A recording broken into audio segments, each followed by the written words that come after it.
Hey Amber, let's go over your paper. The first thing I want to do is commend you for working so quickly and so diligently on getting your turnitin.com number down. Um, what happened was considered unintentional plagiarism.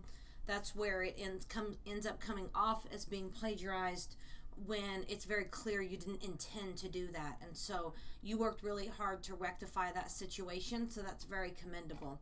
So I want to go through your paper and look at it. You meet the word count. You have good format of your paper. And I know we talked about giving, the history of your topic, and you did that. It's just a little too much. You went from like nothing to way too much, where your intro ended up being, a little bit too long because you don't even get to your thesis until like pages down here. We're on page 4, and you're just now on your thesis. So the main thing I noticed grammatically is that you have a lot of really long and wordy sentences. So let's look here. Animal cruelty laws have so many reasons why B should be harsher. That doesn't even make sense. Animal cruelty laws have so many positive reasons why B should be harsher. That's awkward. So then you say, first of all, so look at how long this is. First of all, these laws protect animals because animals can't protect themselves, so we as a society need to help them and not just stand by and watch these animals suffer. It's just really long and wordy, and you have the word animals in there 3 times. Next one's not even a complete sentence. Secondly, to protect dogs for people fighting them. To protect dogs for people fighting them. So you would say, secondly, harsher animal cruelty laws would protect dogs from people using them for dog fighting. Lastly, animal cruelty is a gateway to other crimes, so such human abuse, I think you mean such as, so such human abuse. So what if by making harsher, so that it's very hard to follow. You have a lot of sentences where I have to read it over and over going, what? So it just because it's grammatically. So don't even look at it. I want you to listen because this is how it's worded.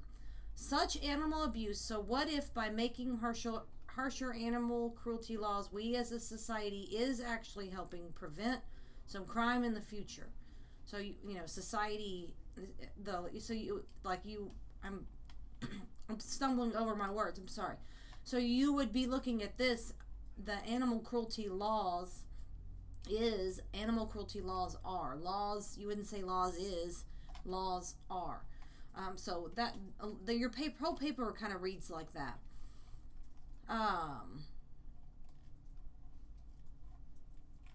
Let me come back up here.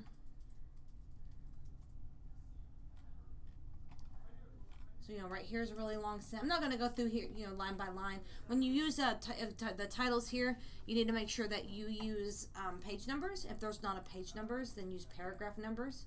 And right here, you're ending with, very specifics right here, but you don't have in-text citations. So, but this is telling me that you're using in-text citations, but you don't have the in the parentheses there. So let's move down here. So this one right here, you're not defining it. That could be in your intro, but right here should be about animals cannot protecting themselves. So let's look at this sentence here. In 2004, China had a lot of animal abuse, such as a guy throwing a puppy in the air, not catching the puppy every time and letting it hit the ground, but the other people that seen what was happening did not try to stop the man, nor did they call the proper authorities. It's challenging to get out because it's so wordy. And people seen, it's people who saw, not seen. So I think the biggest thing here is you have the grammatical issues make this pretty hard to follow. So you would put a comma here, capitalize this, and you did this well. You did that well there. So this is you've already said this. So this is kind of your overall thesis. Your paragraphs should follow your A and your B and your C and only be about that. So you have your source here. You have your sources here, so that's good. And this is good. I believe you kind of already talked about this in your intro. And then you have a lot, let's see here, you end it with a source there. You would need a page number right there, a page number right here. This right here is a comma splice. John Locke noticed that there was a connection between the two, TWO, not TOO, about 50 years ago, not 50 years ago, comma. There's a space that goes here. So what I want to do is give you a chance to, I'm going to just come down here to your works cited. You have the hanging indent, you have all of that. Your works cited here, right here. Your works cited looks really good. My concern really is the organization of your paper and the grammar aspect to this. And so if you can fix the grammar, that would really help. And then make sure that your body paragraphs follow that A, B, and C. I'm not asking you to completely redo it, but go through and do the grammar first, and then make sure that your A and your B and your C are really following what you have in your body paragraphs. So let me know what questions you have after watching this.